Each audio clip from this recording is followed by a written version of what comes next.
Okay, this is a video review of Carv's game that he played. If you go to his training diary, you'll see the game was posted today, actually, 5 p.m. So it's 8 p.m. here, so let's just take a look at Carv's game. Now, I've not looked at it so far, but he's playing, okay, he's playing the London system, which he told me he plays. I play it too. And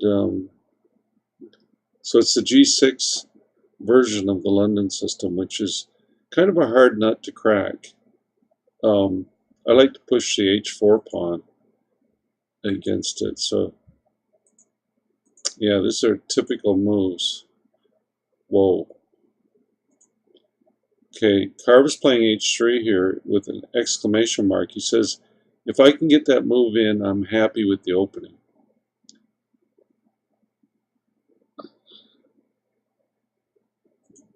You know what? I'm going to disagree. I think that's a big waste of time. Now, here's why. Because the opponent can't play bishop to g4 or knight to g4, because when you play h3 in that situation, he has to retreat.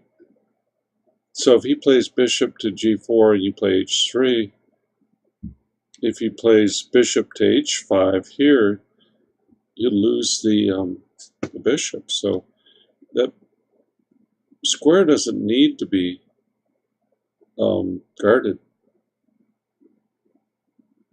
Now h4, something like this may actually be a move, but actually I think that's I think development is key here. So something like c4, or actually even better, knight to d2 instead. But, okay, I don't like c6 either. It doesn't seem like right strategy to me.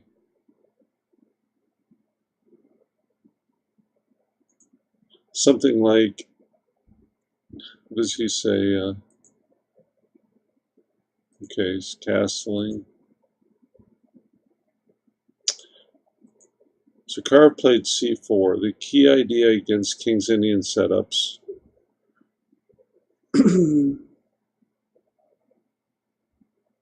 not really a King's Indian setup because the pawn isn't on d6.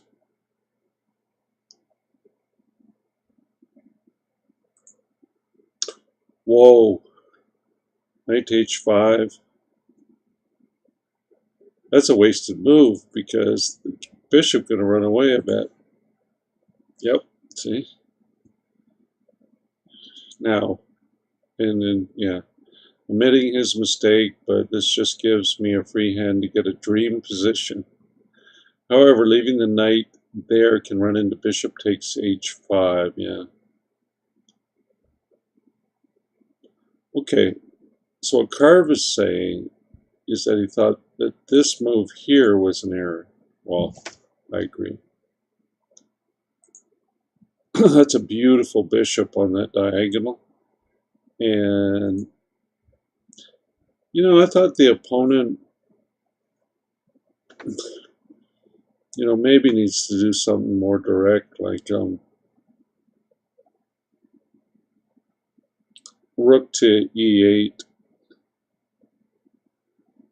Yeah, and then you would have three defenders to push that pawn. And he could even play queen to c7 and rook to e8 and then push that e-pawn.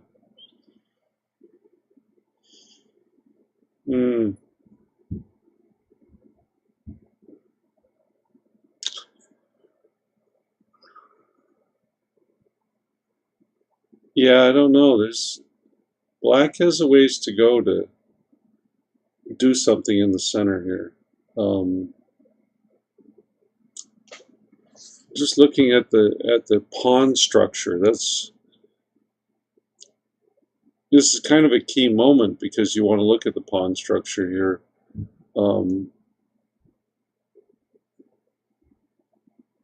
So it's black's move.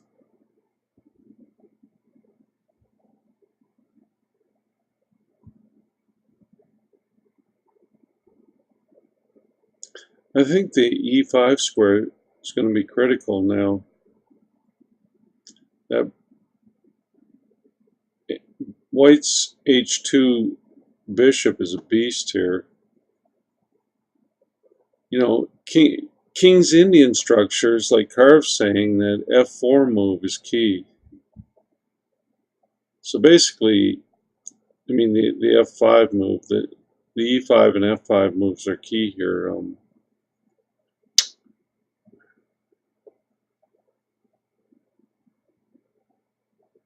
But I don't know, that bishop on h2 is raking. How are you going to fight against that?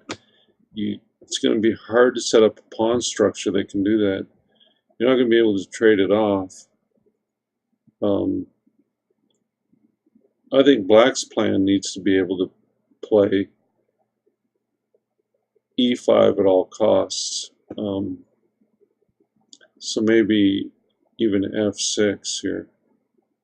f6 is nice because it controls the knight, the white knight on f3 a bit. Okay, let's go forward. I like that. This is good. Now, what do you think Carve would do here?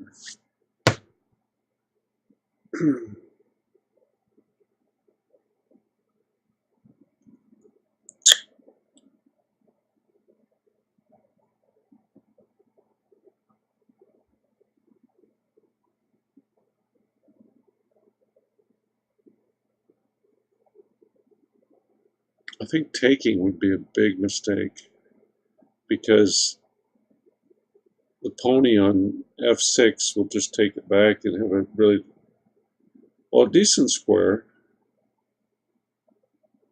Of course, white's going to play e4 in that variation.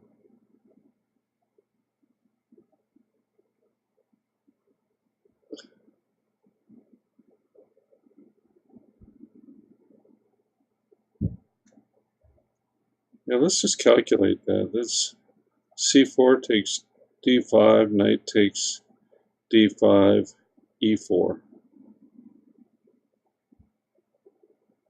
Maybe knight takes knight, and bishop, and b takes c3.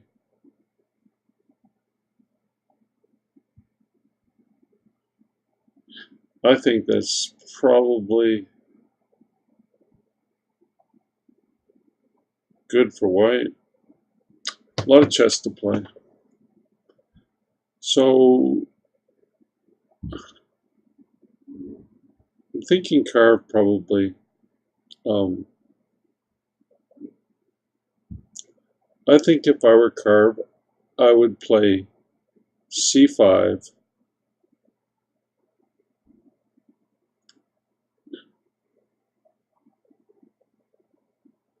And chase that knight around. That knight can't come to c4 because they get chased around some more and would have to retreat to a lousy square. Let's calculate that. c4, knight, no, c5, knight to c4, b3. Now where's the knight go? Now he's very close to being trapped. So I think if you play c5 here, the knight's got to come back to some awful squares. Is that right? c5, where does the knight go? If it comes up to c4, you play b3.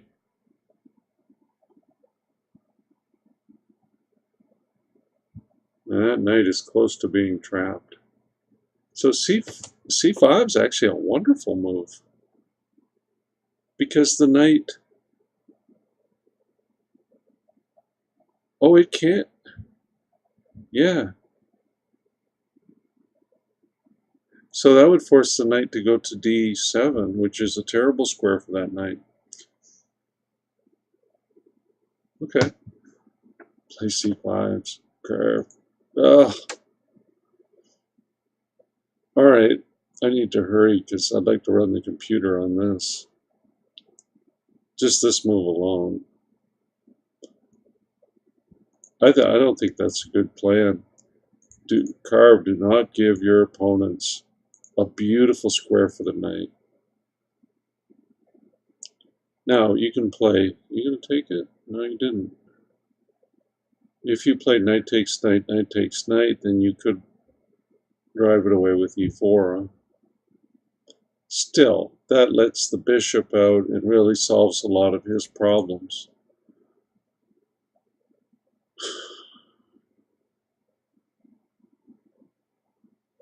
I think you missed c5 there. Now, that's just my opinion. I'd like to see a computer analysis of that. Okay.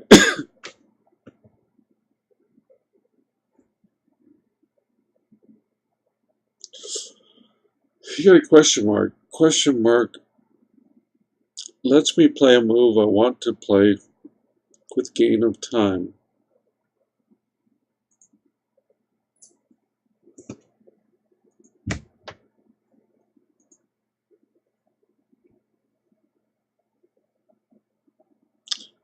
I see.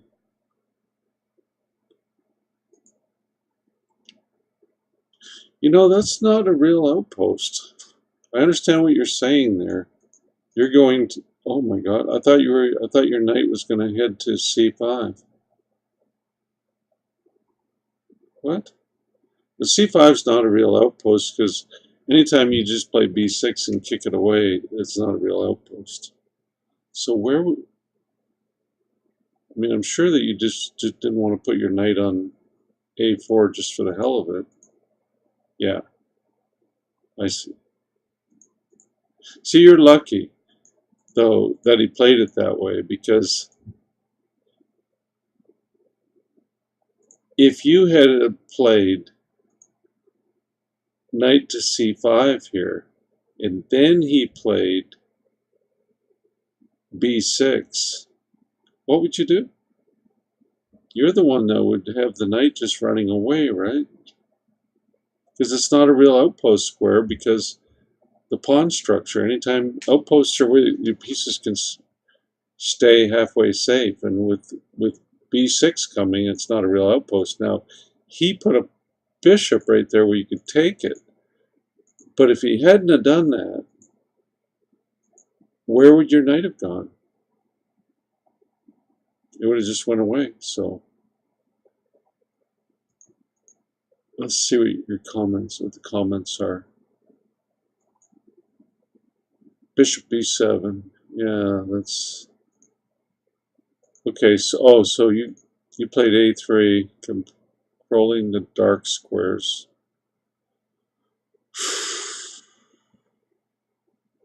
Preventing knight to b4 ideas and preparing b4, b5. You like your position. Okay.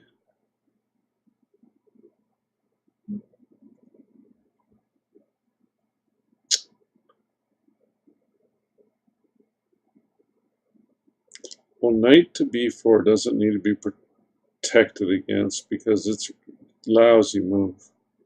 I mean, if he ever did play it, you'd just play it and it'd be like that knight to h5 move where you just got to move it back. So, unfortunately, I don't like the trip of the knight to c5, and not crazy about this either. Now, what would I suggest in turn? Well, I already like the c5 move here.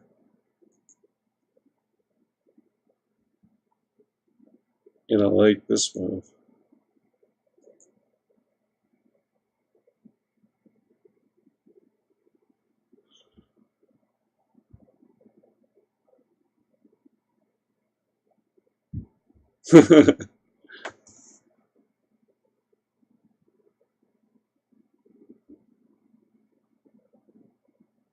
Wow, yeah, that's a good move. Just to drive his queen back. Not so sure about this move though. Maybe an improvement would have been attacking something.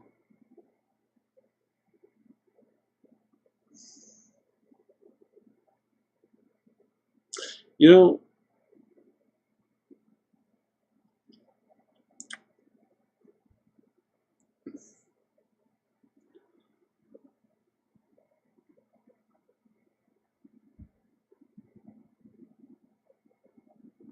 I don't know.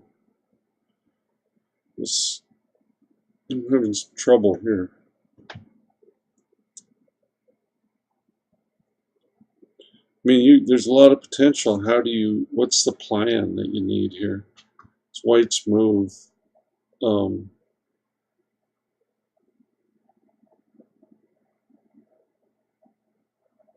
Now there's a minority attack ideas where you push your pawns up against a majority and you weaken them so you can attack them. Now,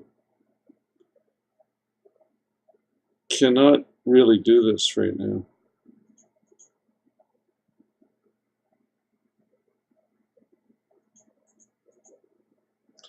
You know, I don't have a better move than what Carve played here. So it's hard to criticize when you don't have a better move yourself. I'd love to see what the computer has to say here, but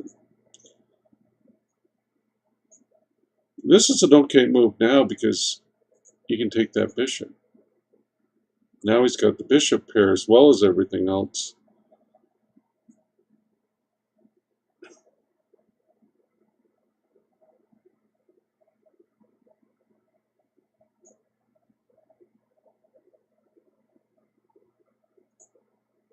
Okay. Whoa, Carve's pushing him around pretty good.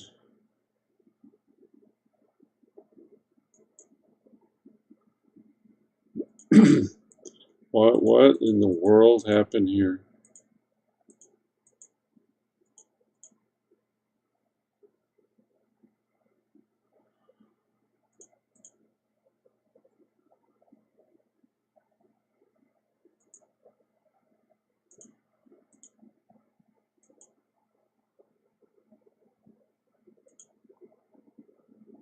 Wow, what's this? Okay. Carve is mopping the ground with them. I mean, this is just clearly superior. Let me see this move here. Can you play? I'll just look at a variation here. Calculation. Knight takes e7 check.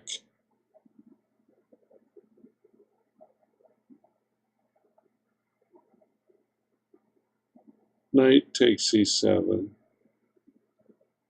Bishop takes a8. Rook takes a8.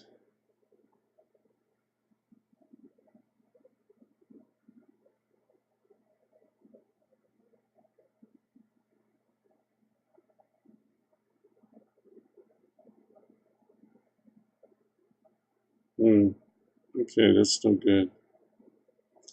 This is the type of position that sets off your tactical um, senses, right? It looks like there should be something here, tactical. So maybe, what's here? Bishop takes knight. No. Let's look at that one more time. Knight takes e7. Of course, queen takes e7 just fails. So it would have to be knight takes e7. And then bishop takes rook. Rook takes bishop. That's on a8. Nothing else there, so that doesn't work.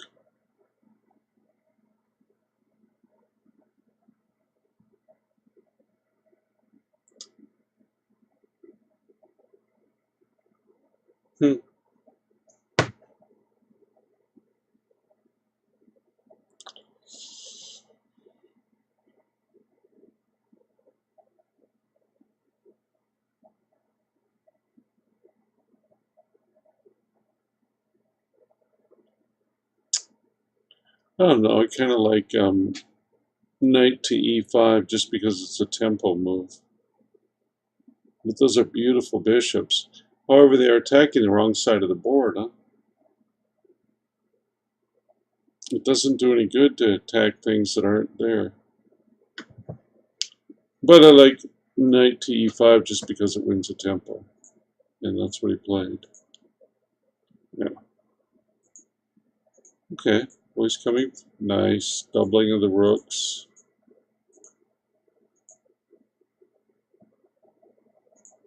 Oh, and he trades. And he trades. Do not trade into lost endgames. Oh, and he trades again. Oh. Yeah, okay. Carve is the one that's supposed to be trading down. Not the guy that's way behind. Uh-oh.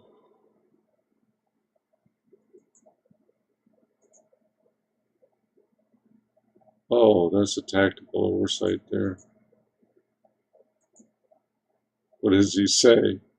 Overconfidence made me blunder a critical pawn. My sense of danger was taking vacation on the beach. Yeah. Well, Carv, what did you learn?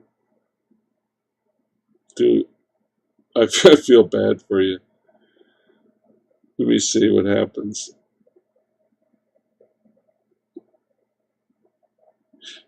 You know, it's still a one game. It's just a lot harder because it was totally won. Totally. I wonder if was there any element of time problem that was, let me see, okay, so I have to win the game again, yeah. My opponent did not feel like a 1500, so I was confident I would get him in the end game, despite the blunder, yeah. Yeah. Well, what a shame. What a shame. Totally won. Too. Now it's kind of won, but you're gonna have to work for it. So yeah, I agree. The guy doesn't feel quite like a 1500. That's what I feel sometimes. Like on live chess, I play against guys, and I'm playing against them, and I go, well, this guy's plays like an idiot. And then I look at his rating, and his rating's higher than mine, which means I play like an idiot. That's exactly what that means. Chess is, oh, you traded down. Wow. Hmm. I understand that move. Yeah, that's.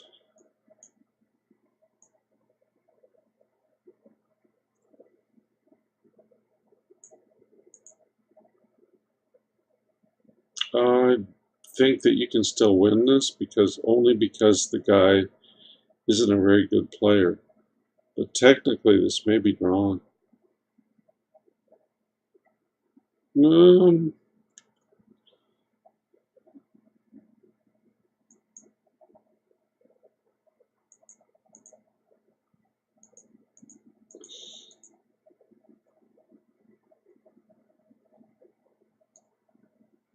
wow. To move here. So, can you check him away from that pawn?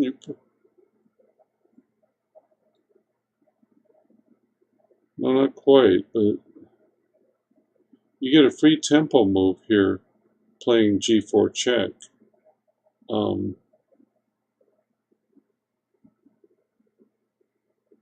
Guess you'll hit. Okay, so you played b4 in case I need a second queen.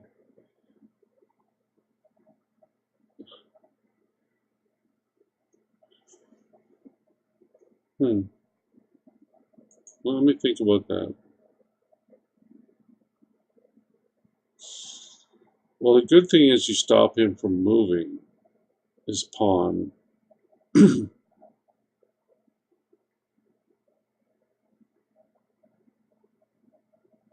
I think your entire play should be around winning that e5 pawn, in which case the game is won. So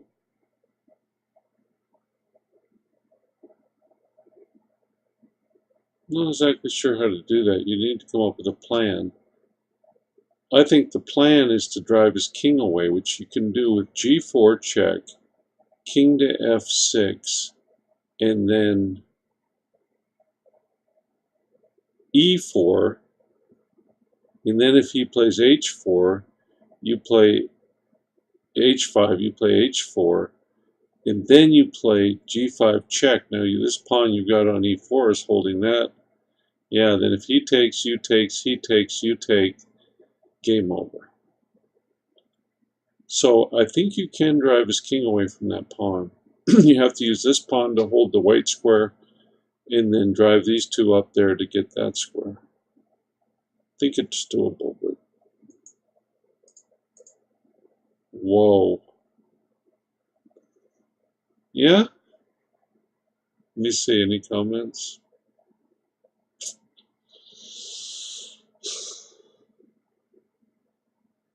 Yeah, he's not going to be quick enough. Yeah, you win. Nice calculation there, Carby baby. Nice calculation. And you win. Very nice.